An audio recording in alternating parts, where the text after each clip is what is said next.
listen to them. Yeah, I like watching them better. Like, Okay, so you're live now, so you should get the notification, and then you can share that with your people. gotcha. I'd love to get some eyeballs on you. Yep, there it is.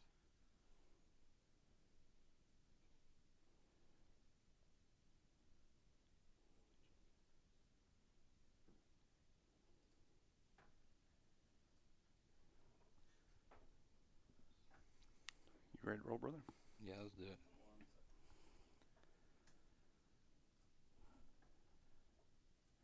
Okay, I'm good anytime.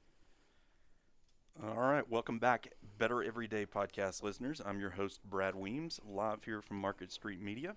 Today's guest is a member of the ETSU Olympic weightlifting program, one of the top lifters at the 170-ish weight class in the United States, a Thunder Valley coach, and one of the youngest hustlers I've ever met. Welcome to the podcast, Tim Zupancic. Hey, how's it going? Good, man. How are you? Doing good. Living the dream another day. Yeah?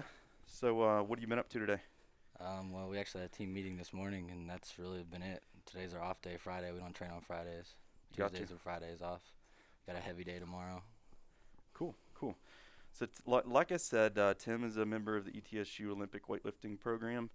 What year are you, Tim? I'm in my second semester, my sophomore year. Okay. And then just to give the listeners a better idea, you are in what weight class you were? So I was a 73 kilograms, which is about 162 pounds. I've moved up since I've been in college. This will be my first year at 81 kilos, which is 178 pounds. So I'm almost there. I'm not there yet, but I got till about March to get there. I'm probably 4, 5, 6 pounds away. Okay, so I falsely advertised you just a little bit there. So at the 160-ish weight class, what were you ranked in the United States? My best finish was a 13th. Okay. But I mean, I think that's pretty good for the United States. yeah, but that's not for me. I'm not. The best is yet to come. Like I said, none of this will all this forgotten. Everything I've done so far to what's to come. Gotcha. Awesome. Tim is trying to eventually represent the United States in the Olympics. So, like myself, Tim has spent a lot of time in the gym. His father is a gym owner as well. Tell us a little bit about your dad and his gym. Yeah, so we've had it. My dad's owned it for the 20 years since I've been alive. I'm 20 years old. So since 2000, instead of going to daycare as a kid, it was get up and ride to the gym with dad and hang out all day, watch him coach people, and just hang out. And then anytime I got in trouble as a kid, it was always clean the gym. And then that's like even now, if I'm ever bored or anything, I don't have to work out or coach or anything. I can just go to the gym and just hang out, watch people work out, whatever. It's my favorite place to be and I love because everybody in there is trying to better themselves in some way, and you can't beat that environment. You won't find it anywhere else. Exactly. That's the true value of working out at a gym and around people. So it was funny. Tim was in working, I don't know, I guess it was 3 months ago, and was showing me pictures of him cleaning as a 5-year-old. Oh yeah, I mean I've got a picture of me with my hands on a barbell when I don't think I could walk. I would just it was holding me up. But like awesome. I said, I mean my dad went to the field to coach a team. I was strapped to his back in a little baby carrier, and that's just how it's always been. And that's if you met my dad, I know you guys talked a little bit. If you met him, you would be like, oh, okay, it makes sense now. Like that's him. That's Yeah. the version. Give a little bit of his background story. Yeah. So he played football in college, University of Buffalo. My mom was a swimmer and a volleyball player there, actually. And they met there. They're both from upstate New York. They moved down here, I think, 98. They followed my mom's brother down here, who's a physical therapist. They were doing some clinicals or something, and they liked the area, so they stayed down here. That's in the Knoxville area where I'm from. And stayed down here.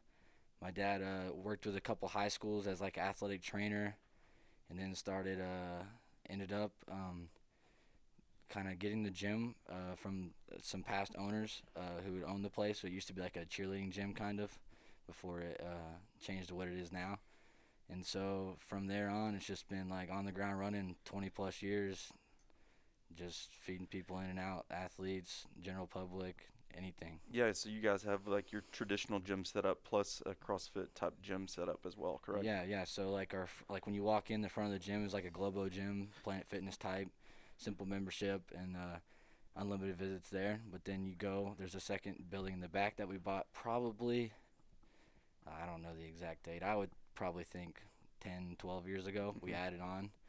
And we got about 35 yards of turf and then the whole CrossFit rig setup, platforms and stuff like that. And that's where my dad either has teams come visit and just athletes in the off season, or that's where we host our CrossFit style classes, what we call ZFit, Zupancic Fit.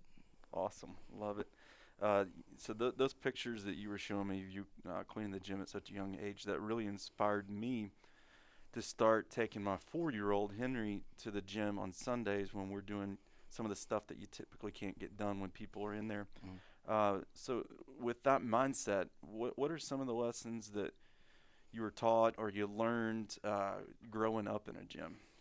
How you do everything is how you do anything. That's it, It's right? always been one of my favorite That's quotes. it. If I was punished, I had to clean the gym if I ever got in trouble with my brother or sister or anything. But if there was dust left on here or there, when I was supposed to clean that equipment, it was boom, start all over. And I learned from a really young age that how you do everything is how you do anything. That's simple as that. So whether it's walking in the gym, standing up straight, or rather than just slouching, walking in, that's the difference. And I've just been beaten into my head over and over again. That's the way I've learned. And I would thank my parents for that all the time because I wouldn't be here today. But, one thing is, so my dad's employees, there's a list, a sheet, and it's got all the cleaning things on there. So you write your name next to it, and on the top it says your name's on the job. So basically, whatever you do, it's known that you did that. So and you're accountable you're for the way it accountable looks, for it. whether it's good or bad. Mm-hmm. I love it. So for you to be as successful of a lifter as you are at the age of 19, what age did you start working out? I can't even remember. I mean, I could remember probably the first things I started doing was watching my dad coach our local middle school. He was there. He'd go there on Fridays, and he would just go through just no equipment, just put them on the field, probably 30 to 50 guys, and run them all over the place, push-ups, burpees, air squats, and then we get the agility ladders out. And probably just me playing with the agility ladder at a really young age is probably my first taste of exercise or actually like training. But that's probably where it all started at the middle school football field. It was my first. I got to see what's going on all the time because it was like right whenever I got out of school too. So he picked me up from school, and the middle school got out a little later, so we were able to beat it there.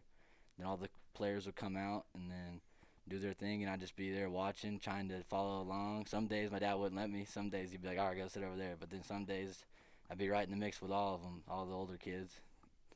It's awesome. So they kind of were holding you accountable even at such a young age. Yeah, it was. Me and my dad. I'm a junior. I'm little Tim, so it's expected.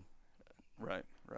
So for you listeners that aren't aware what your Olympic lifts are, that would be your clean and jerk and a snatch. So you're basically a barbell starting on the ground. In the snatch, it's one fluid movement to lock out overhead.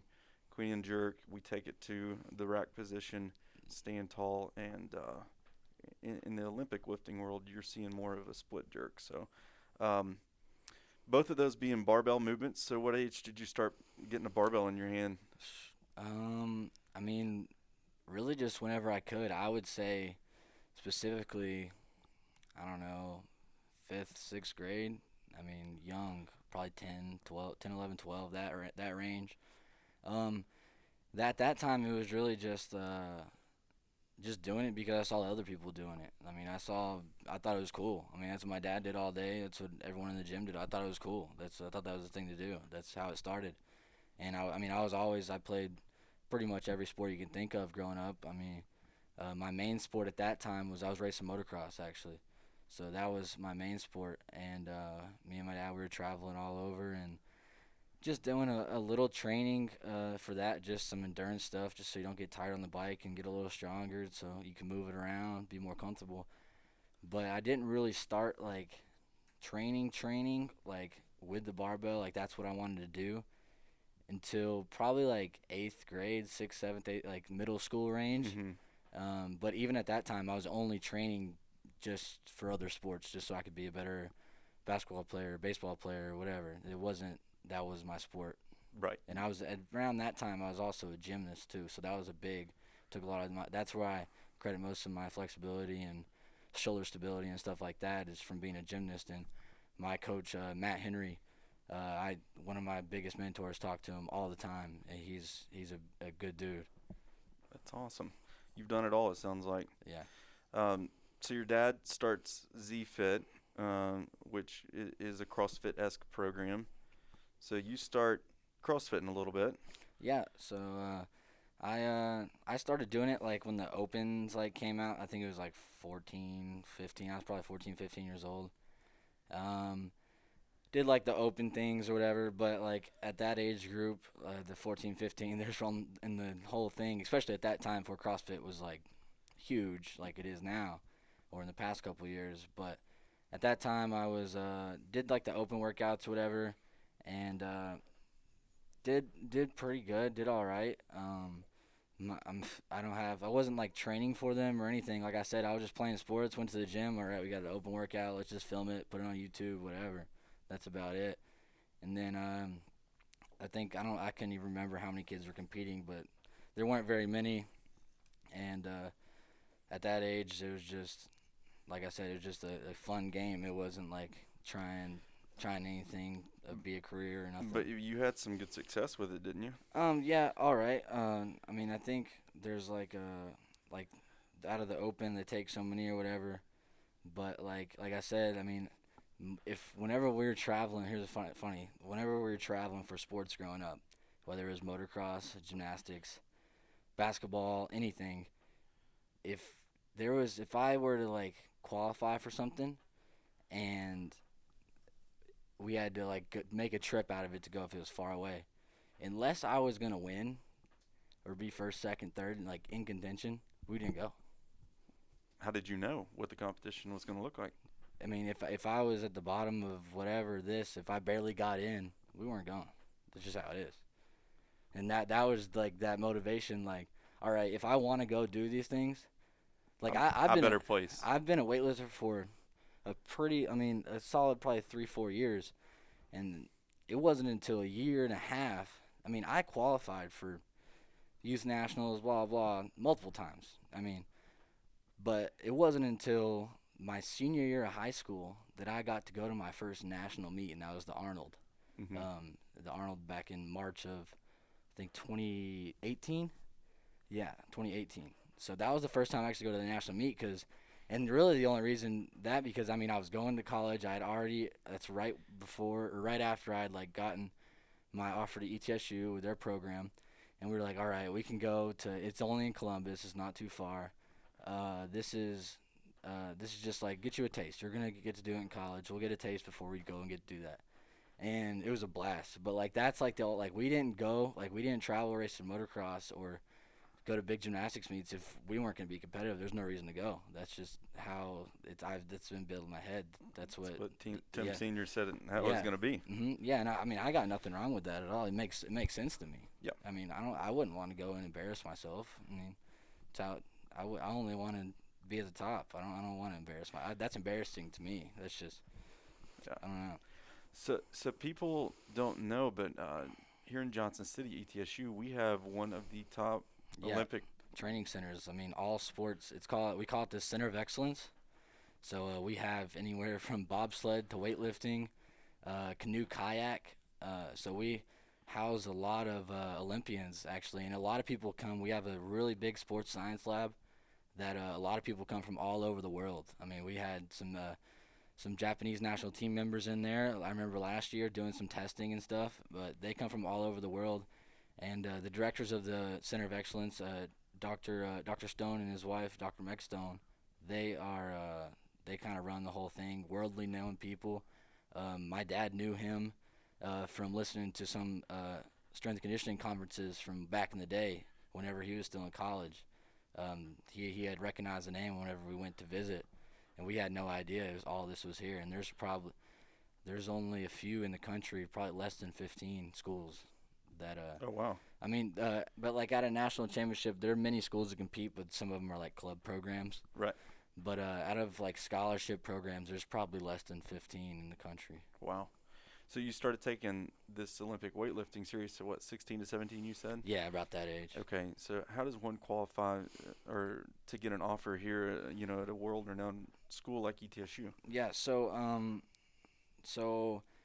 basically, there's an application first. Fill out an application, and then from the application, they'll select.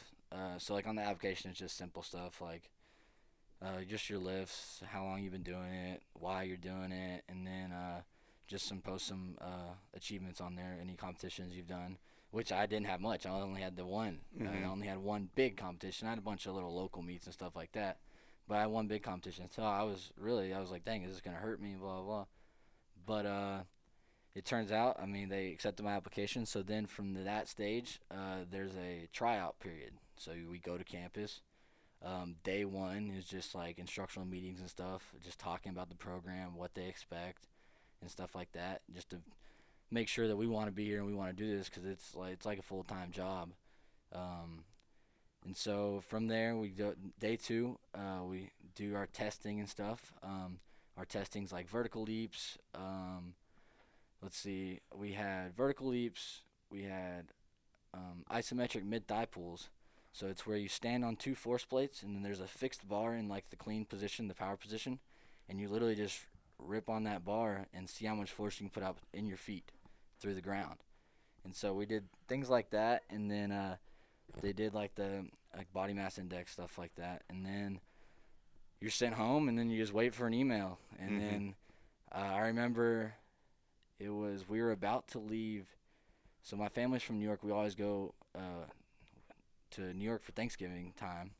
So we were about to get in the car to drive away, and I get the email that we had made the team.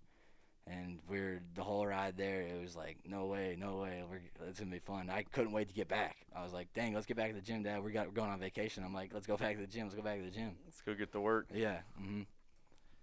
Well, cool, man. That is awesome. It's a great story.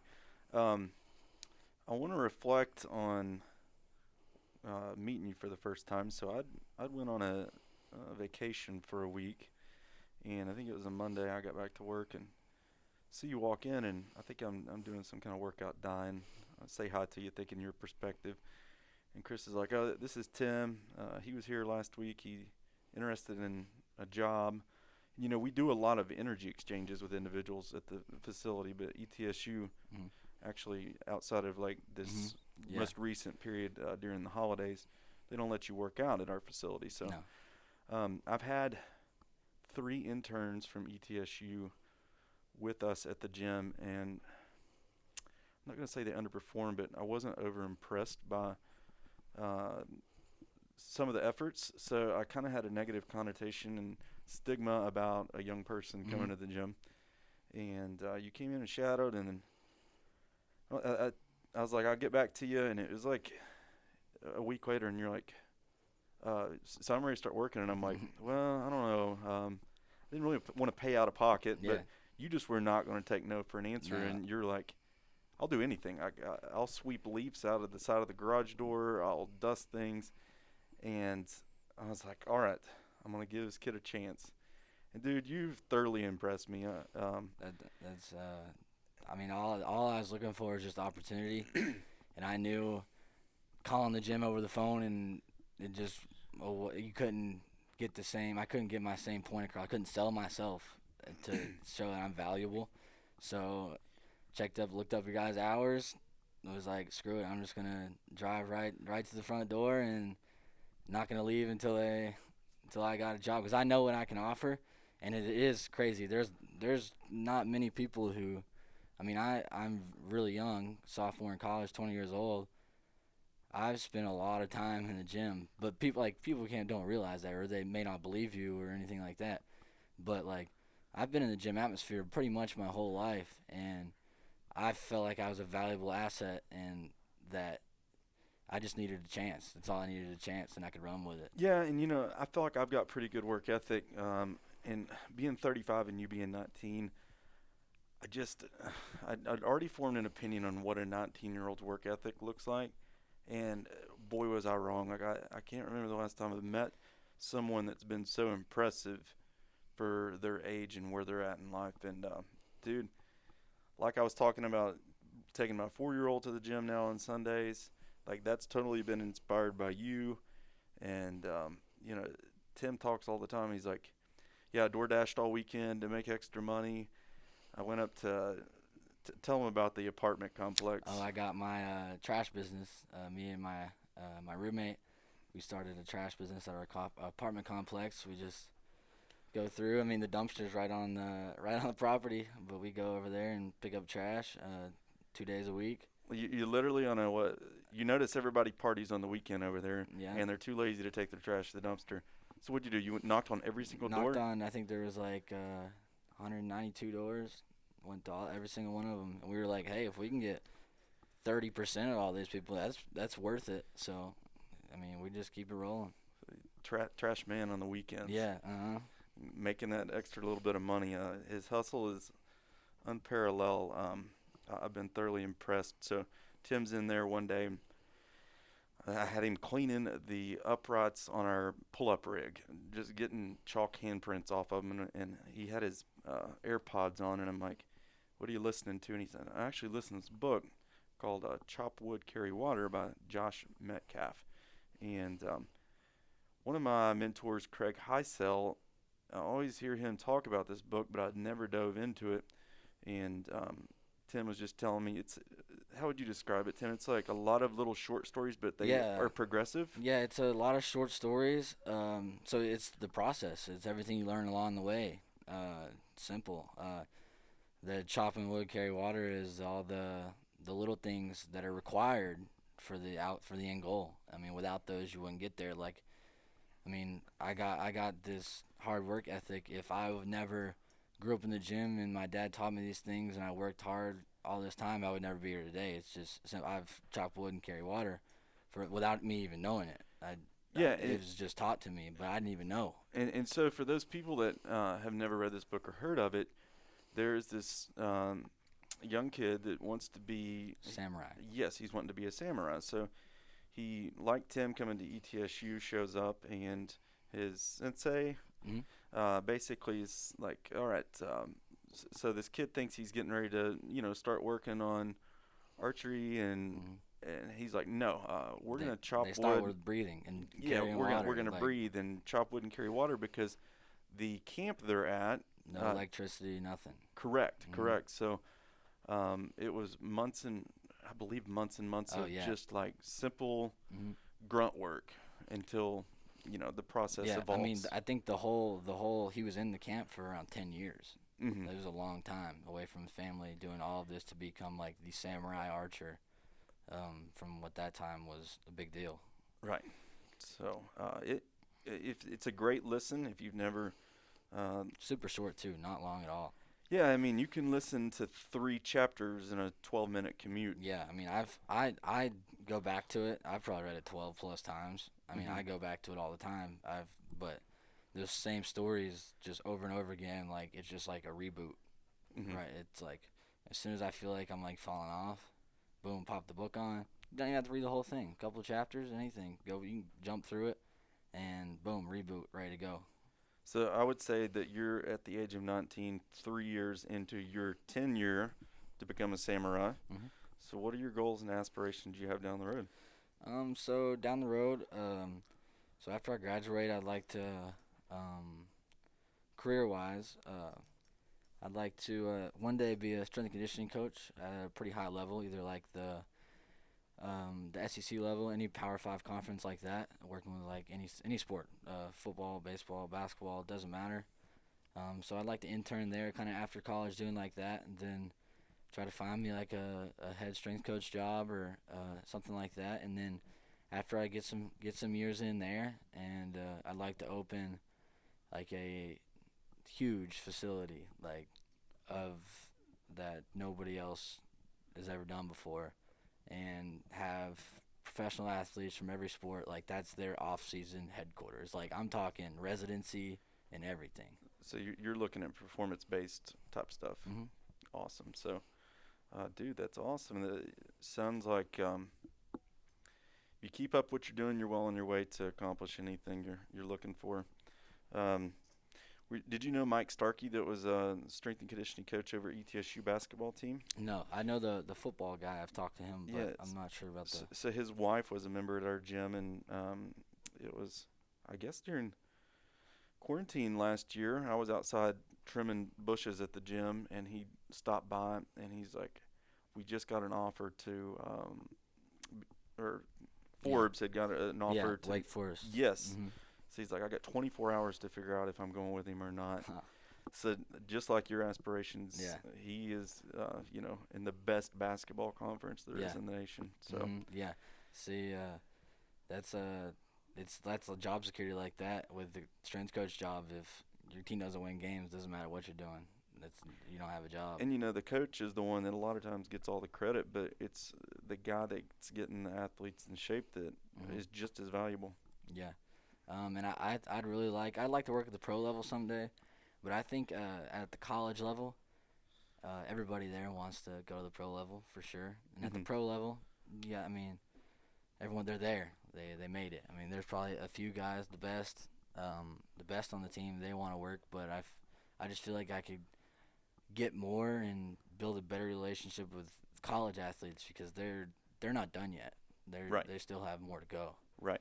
So. I know you've talked about your passion of working with the kids at your dad's gym in the ZFit or Yeah. So my dad just right when I left, we finally put the whole program together, Milo Strength Weightlifting Club. So it's almost like an after-school program for kids throughout our local middle school, high schools, and I think we even got a few elementary kids. Just learning the foundations of fitness, exercise, just picking up a barbell, PVC pipe, learning how to move, and the kids love it.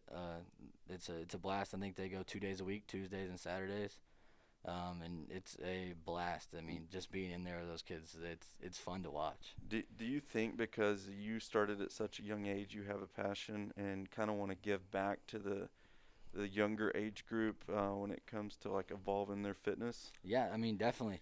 And I really like working with younger age groups. So my job while I was in high school, after I had kind of retired from gymnastics, I still coached at the gym. But I coached the younger guys, which would be the entry level 4 men's gymnastics. So they're around anywhere from 5 to 8 years old. But coaching those kids on the daily, I mean, some of these kids are training 20 hours a week at 7, 8 years old, which is remarkable. It's crazy. But seeing the little kids make gains like that and do new things, it's dang, that's fun to watch. Mm-hmm. I mean, and it's I helped them do that. It's almost as if I were doing it. Right. It's I just like seeing people progress. I mean, if I'm coaching at Thunder Valley and somebody does something new, I'm like, all right, sweet. That was during my class. Let's go. And they did it. You got Aaron Rutledge recently to a 185, 190 snatch. Yeah, and just little things like that. That's a win for me on the day. That's a win. I did something good. That was positive. I gave back. Now let's move on. Do it again. So outside of Thunder Valley DoorDash and Weekend Trash Guy, you also are working with a group over at Science Hill. Is that correct? Yeah, it's some of the kids go to Science Hill, and then some of them go to Tennessee High. They're all freshmen. I think a couple of them might still be in 8th grade. So I've been doing on Tuesdays and Saturdays at this facility in Piney Flats, I think is the area. It's called Upper Deck Sports. It's like a storage unit kind of. They got some turf and some cages. I go in there for an hour, and it's awesome because I do everything that I saw my dad do at Jacksboro Middle School. It's the exact same thing. No equipment, just some ladders and some agility stuff, and we just go through, and those kids work hard. I got about eight or 9 kids. They work really hard, and it's this flashback to me, I'm doing exactly what he was doing. This is the first thing I saw, and it's my first job, my first team I've ever worked with. So it is awesome. It's my favorite part of the week for sure. That's cool. outside of training at Thunder Valley, right? Yeah. Yeah. Yeah. I haven't met your dad yet, but I can tell just based on how you talk about him and how he raised you that he's definitely had a huge impact on your life. Oh yeah, I mean, both of my dad and my mom. I mean, I thank them for everything. I wouldn't be here doing this or anything. I don't know what I'd be doing without him having a gym or my mom being able to take care of me. She's a physical therapist assistant, so she's always my injury. Anytime I'm injured or anything, she's massaging and stuff like that, or uh, anything. I mean, taking me when I trained gymnastics, the gym was 30, 45 minutes away from the house, so it was boom, back and forth every day of the week. I mean, now I just feel like where I'm kind of on my feet. I moved out from to the Johnson City when I moved to college, and now it's like, all right, it's my turn to start giving back. That's awesome. Like your dad's done for you, I hope to have the same impact on my two boys and get them in the gym down the road, and hopefully they're on a podcast one day at the age of 19 speaking just as highly as you are about your dad. So Yeah, but it's crazy. I mean, like, I hated it growing up. I was like, oh, why is he so hard on me? You know, like, why are we doing this? I gotta go to the gym today and clean. But like now, I'm like, thank you. Like, this is incredible. Like, if without that, like I said, I don't know where I'd be. But growing up, I had no idea. Like I said, I had no idea I was chopping wood and carrying water for my first 15 years of my life. I had no idea. yeah, But I was, and then it paid off. it seems like typically it's more that like 22 to 24 age range that people start having the epiphany that their parents were right all along. Yeah. So you're kind of you're ahead of the curve. Yeah, they're definitely right. Definitely. So just talking like motivation, positive mindset, being a hustler, like are there any books you'd recommend to people, any advice you'd give to, it can be a young person or an adult, about just shifting this mindset, getting to work, and like just being more productive? Yeah, so I mean, obviously, chop wood, carry water is a good one. Joshua Metcalf, the author, has a sequel called Pound the Stone I've read. That's a good one too. Instead of the Samurai Archer, it's a little more relatable maybe because it's talking about a basketball player, so it might be a little more relatable to some people. I read, like, the last book I read that Chris actually told me to do, and it's called The Rise of Superman. But those books are more of like science-based, human performance and stuff like that. Not too motivational. But one thing that that my dad told me a long time ago is to watch who I hang around. Mm-hmm. And so basically he put it as iron sharpens iron. So that's one thing that I've always remembered, just kind of trying to be present and like, all right, where am I at? Who are my friends? What am I doing? Am I on the right track? Are these people around me positive for my goals? And like something my dad says, like he says it to be funny, but it's true. Like he'll be like, if I'm doing something or eating something or going to do this instead of that, he's like, all right, would a world champion do that? Just simple question. Ask yourself, would a world champion be doing that right now? And if the answer is no, then don't do it. It's simple. You don't have to make it crazy. It's simple. But that's he just says a joke, laughing at me like, hey, should you be like? I'm like, oh, or probably shouldn't be. If he's not doing that, then I'm not gonna do it. If he's doing this, I'm gonna do it. Simple. If your role model or superhero, whoever you think is, whoever you follow, whoever you want to be, just be a shadow. It's like that saying, you are a product of the 5 people you hang around the most. Mm-hmm. So yeah, that definitely makes sense. I like it, man. Anything else you want to No. tell the listeners? Any insight? No. Nothing. Nothing really. I'm not like I said, I'm young. I still got a lot of athletic career behind me, but as I go through my athletic career, I keep my work career and everything else right there close, which is nice. I mean, my sport is literally weightlifting, so Mm-hmm. very similar. But if I go to a competition, I'm gonna go talk to some coaches and stuff just to get my name out there, you know. Mhm. I mean, I might be competing against them or whatever, some of their athletes, but and my coaches, they like make sure they know me, they know what I want to do, and so they can help me too. Like I mean, like I said, Dr. Stone and them are some pretty known names in the strength and conditioning world. So whatever I can do to keep me on their head, and whenever they get the chance, you never know, they might say my name whenever they're looking for something or something like that. So like I said, how you do anything is how you do everything. So always be on your toes, always stand up straight. That's the main thing. As Stand I'm up straight. slouching right now, I feel like. Yeah, so okay, I got one funny story. So 5th grade, I always crouched down. You know, my dad actually K-taped my shoulders together before school one day. I walked around school like this all day, and we did it for a couple days, and then finally after that, it just is almost like permanent. Now like anytime I walk in somewhere new, like here, I mean I've been thinking about this all day. I mean this is like I got like a competitive feeling walking in here, but stand up straight, and like he makes the little kid, he does it to the little kids at our little weightlifting club. He'll make them carry kettlebells to stand up straight, or give them a nice little hand right between the shoulder blades or something like that, just to because that makes a big difference. I mean, because I know if I'm meeting someone or walking someone, I mean, I might not be like old and wise or anything like that, but I can read people, and if they're not like standing up straight and they don't seem too confident about what's going on, I mean, that just as a reflection to how I see them or something like that. No, 100%, bro. It was funny. I was asking him about the podcast the day before we turned on the camera, and he was like, "My goal today is to get more views than Tyler Mitten's podcast did." So Tyler, he's coming after you if you're watching. So Yeah, he's got me beat. He's got the Instagram followers and everything. He's big time, big Yeah. time. Yeah, but we can get all of Absolute Fitness to like it or watch it, and Yeah. I think you'll carry it home. So, I don't know. well, brother, thank you for all you've done for Thunder Valley so far, and for hopping on the podcast today, and just telling your story and getting your face out there. Yeah, I appreciate it. Yeah, this is just another thing.